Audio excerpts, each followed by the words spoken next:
तो मेन लगन वाले जातकों के लिए हम राहु और चंद्र कंजक्शन के बारे में चर्चा कर रहे हैं। इस वीडियो में देखेंगे अब आपके अष्टम भाव के लिए। अष्टम भाव जहां पर अब राहु और चंद्रमा आपके तुला राशि में स्थित होंगे।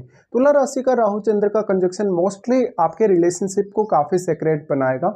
इसके अलावा यहाँ आपके कोई ना कोई अदर रिलेशन भी हो सकता है या एक्स्ट्रा मैरिटल अफेयर हो सकता है विवाह होने के पश्चात। ये राहु चंद्र कंजक्शन आपको आपके पार्टनर से भी और आपके पार्टनर की फैमिली से भी बहुत ज्यादा एक्सपेक्टेशन देगा। शुरुआत में आपके ससुराल पक्ष के साथ आपके रिलेशंस भी बहुत अच्छे रहेंगे, लेकिन आगे चलकर लगभग 2 साल बाद या 4 साल बाद आपका जो रिलेशन है वो बिगड़ेगा, क्योंकि यहाँ ओवर एक्सपेक्टेशन रहेगी बहुत ही ज़्यादा। साथ ही साथ यहाँ आप अपने जीवन साथी से बहुत ज़्यादा असंतुष्ट नजर आएंगे और बहुत सारी ऐसी फीलिंग्स आपको आपके रिलेशनशिप को लेकर होंगी जिनको आप किसी भी दूसरे पर्सन के सामने शेयर नहीं कर सकते हैं। यहाँ पे अब राहु चंद्र कंजक्शन है तो इस बात की भी संभावना बढ़ जाती है कि जातक का विवाह होने के पश्चात उसको अपनी मदर से काफ़ी फायदा मिल सकता है। ये अलग बात है कि आपकी मदर के साथ कहीं ना कहीं आपके जो अंडरस्टैंडिंग हो उसको लेके कुछ प्रॉब्लम्स रहेंगे। साथ ही साथ आपके जीवन में बहुत सारे उतार चढ़ाव रहेंगे रिलेशनशिप को लेकर। इसके अलावा ऐसा जातक अष्टम भाव को बहुत ही अच्छे से एक्सप्लोर कर सकता है। अब इसमें शुक्र का रोल बहुत इंपॉर्टेंट होगा, क्योंकि शुक्र यहाँ डिस्पोजिटर है। साथ ही साथ यहाँ सबसे बड़ा रोल होगा राहु के साथ बैठे हुए अन्य ग्रह का, क्योंकि वो ग्रह यहाँ राहु की वजह से काफ़ी मल्टीप्लाई होगा और वो यहाँ चंद्रमा को काफ़ी ज़्यादा प्रभावित कर सकेगा।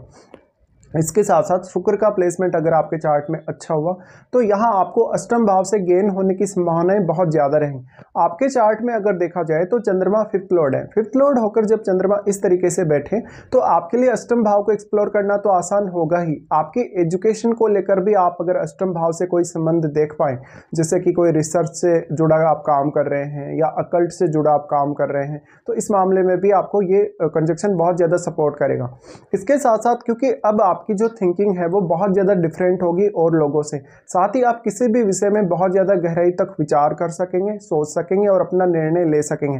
इससे एक बात तय है कि आप किसी भी विषय को बहुत ही अच्छे से एनालाइज कर सकते हैं, किसी भी कंडीशन को आप बहुत अच्छे से विश्लेषण करके डिसीजन ले सकते हैं। तो यहाँ पर अब आपके सामने मल्टीपल ऑप्शंस आ जाते हैं डिसीजन वगैरह लेने को लेकर। साथ ही साथ अपने अर्निंग्स को लेकर ये कंजक्शन ज़्यादातर अच्छा रहेगा।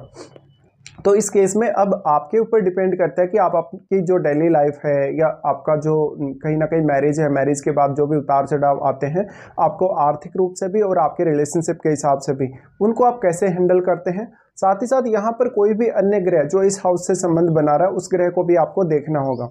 अगर हम बात करें यहाँ कोई भी ग्रह जो यहाँ बैठा है राहु के साथ, कहीं ना कहीं उन भावों के जो जुड़े हुए आपके रिश्ते हैं उनमें आपको काफ़ी ज़्यादा प्राइवेसी देखने को मिलेगी। साथ ही साथ आप अपनी फीलिंग्स अपने जीवन साथी के सामने और अन्य लोगों के सामने उतना अच्छे से नहीं रख सकेंगे।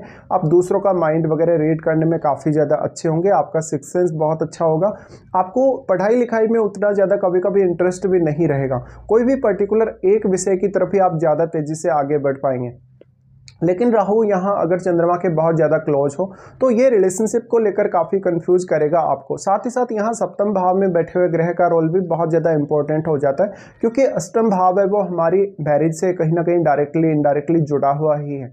इसलिए सप्तम भाव का प्लेनेट वास्तव में आपकी मैरिज को तय करेगा, आपकी मैरिज कितनी अच्छी चलेगी। यहाँ पे अब राहु के साथ अन्य जो भी ग्रह बैठा है उस ग्रह को देखिएगा, वो ग्रह यहाँ चंद्रमा पर किस प्रकार का प्रभाव डाल पा रहा है। अगर वो ग्रह एक राहु का मित्र ग्रह है तो राहु यहाँ और भी ज़्यादा बेटर रिजल्ट आपको दे सकते हैं। बट अगर राहु के साथ बैठा हुआ ग्रह राहु के साथ शत्रुवत है तो उस केस में यहाँ चंद्रमा पर काफ़ी नेगेटिव इफेक्ट आपको देखने को मिलेगा। इसके साथ साथ अगर आपका शुक्र भी अच्छी स्थिति में नहीं है तो आपकी मैरिज होने के बाद आपके मन में आपके रिलेशनशिप को लेकर काफ़ी ज़्यादा बहस रहेगा। अगर हम दृष्टियों के हिसाब से देखेंगे तो राहु सबसे पहले यहाँ आपके 12th हाउस पे दृष्टि डालते हैं। 12th हाउस पे इस तरीके से अगर राहु दृष्टि डाले तो जातक कोई रिसर्च पर्पज या अकल्ट के पर्पज से विदेश जा सकता है। इवन मैरिज के बाद भी वो विदेश की तरफ आकर्षित हो सकता है, लेकिन ये जरूरी नहीं है कि जातक विदेश में सेटल होगा ही होगा। इसके लिए आपको आपके पार्टनर का भी चार्ट एनालाइज करना पड़ेगा और वास्तव में आपको आपके चार्ट को भी बहुत ही अच्छे से एनालाइज करना पड़ेगा, अन्य ग्रहों की स्थिति को भी। साथ ही आपको ये देखना होगा कि आपके 12th हाउस में कोई भी अन्य प्लेनेट स्थित है या नहीं, क्योंकि 12th हाउस में जो भी प्लैनेट होगा उस पर राहु अपना प्रभाव डालेंगे और वो ग्रह अगर राहु के साथ मित्रवत हुआ तो आपको 12th हाउस के मामलों में भी यहाँ राहु बहुत ज़्यादा सपोर्ट कर सकते हैं। फिर यहाँ पे सबसे बड़ा रोल आ जाएगा राहु के साथ बैठे हुए ग्रह का। अगर उस ग्रह का भी यहाँ एस्पेक्ट वगैरह पड़ रहा हो 12th हाउस पे तो यहाँ राहु और उस दोनों ही ग्रहों का कहीं ना कहीं रोल इंपॉर्टेंट होगा। इसके साथ साथ अगर देखा जाए तो यहाँ राहु और चंद्र दोनों का ही प्रभाव फिर रहेगा आपके सेकंड हाउस में। अब सेकंड हाउस में जो प्रभाव रहेगा यहाँ थोड़ी सी स्थितियां अलग होंगी, क्योंकि यहाँ राहु के साथ बैठे हुए ग्रह का रोल बहुत इंपॉर्टेंट हो जाएगा। राहु के साथ बैठा हुआ ग्रह राहु की वजह से काफ़ी मल्टीप्लाई हुआ है, उस ग्रह की क्वालिटीज़ काफ़ी मल्टीप्लाई हुई है। तो वो ग्रह आपके चार्ट में जिन जिन भावों का स्वामी है उन भावों को लेके आपकी एक्सपेक्टेशन उतनी ही ज़्यादा रहेंगी, आपको उन रिलेशन से गेन होगा जो उन भावों से संबंधित हैं, लेकिन आपकी एक्सपेक्टेशन डिफरेंट हो सकती है कभी कभी। साथ ही यहाँ राहु की वजह से जो इनके साथ बैठा हुआ ग्रह है वो मल्टीप्लाई हुआ है, तो वो चंद्रमा पर तो अपना प्रभाव डालेगा ही, लेकिन वो केतु को भी बहुत ज़्यादा प्रभावित कर सकेगा और केतु के साथ बैठे हुए ग्रह को भी। अगर केतु के साथ आपका कोई भी प्लैनेट बैठा है तो वो प्लैनेट के लिए आपको ज़्यादा मेहनत करनी होगी और काफ़ी वाइजली आपको डिसीजन लेने होंगे उस ग्रह से रिलेटेड कार्यों में।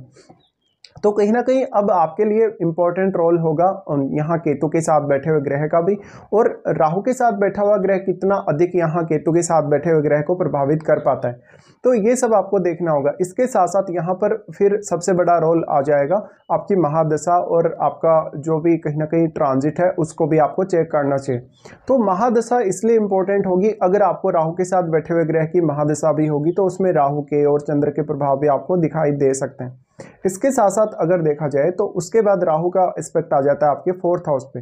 राहु का एस्पेक्ट फोर्थ हाउस पे है, तो अब फोर्थ हाउस में कोई भी प्लैनेट स्थित है या नहीं, यहाँ पे आपको डोमेस्टिक मामलों को लेकर कुछ ज़्यादा ही बड़ी जिम्मेदारियां मिल सकती हैं अपने परिवार की तरफ से। इवन माता जी की जो सेहत है उसके लिए भी आपको बहुत बड़ी जिम्मेदारियां मिल सकती हैं। तो यहाँ थोड़ा सा फैमिली के प्रति आप ऑब्सेस्ड नजर आएंगे। साथ ही साथ थोड़ा सा आपकी जो मानसिक स्थिति है उसमें लगातार उतार चढ़ाव सा होता रहेगा, लेकिन यहाँ आपको राहु के साथ बैठे हुए ग्रह को कभी भी इग्नोर नहीं करना होगा। जो भी प्लैनेट यहाँ बैठा है उससे रिलेटेड भावों को देखिए, उन भावों से रिलेटेड आपके रिश्तों को देखिए, उन रिश्तों का कितना बड़ा रोल है आपके अष्टम भाव से जुड़े कार्यों में। साथ साथ में आप यहाँ धन के प्रति, अर्निंग्स के प्रति जितने ज़्यादा लालची होंगे उतना ही ज़्यादा आपकी प्रॉब्लम्स यहाँ बढ़ती जाएंगी, और यहाँ बहुत ज़्यादा प्राइवेसी या कुछ बहुत ज़्यादा सेक्रेट आपकी मैरिड लाइफ में चल रहा होगा मैरिज होने के पश्चात। तो यहाँ पे आप खुल के कभी भी दूसरे लोगों के सामने नहीं आ सकते, क्योंकि बहुत सारी हिडन चीज़ें अब आपकी लाइफ में चलेंगी। साथ ही साथ अब आपके ऊपर डिपेंड है कि आप उनको हैंडल कैसे करते हैं। तो ऐसा जब तक वास्तव में इमोशंस के मामले में काफ़ी ज़्यादा हिडन रहेगा, यानी जब तक के इमोशंस उतने अच्छे से सामने नहीं आएंगे, वो अपने आप को अच्छे से प्रकट नहीं कर सकेगा। इसका प्रभाव आपकी वाणी पर भी दिखेगा। भले ही आपकी वाणी कितनी भी अट्रैक्टिव हो, कितना भी आप दूसरों पर अपनी वाणी से प्रभाव डालें, लेकिन कभी कभी आप अपनी रियलिटी को सामने नहीं लाना चाहेंगे। तो मोस्टली ये प्लेसमेंट की वजह से कहीं ना कहीं आप किसी अदर रिलेशनशिप की तरफ आकर्षित हो सकते हैं, क्योंकि आप यहाँ बहुत ओवर एक्सपेक्ट करेंगे अपने जीवन साथी से। तो ये कुछ प्रभाव या परिणाम आपको देखने को मिल सकते हैं राहु और चंद्र के इस प्लेसमेंट के होते हुए।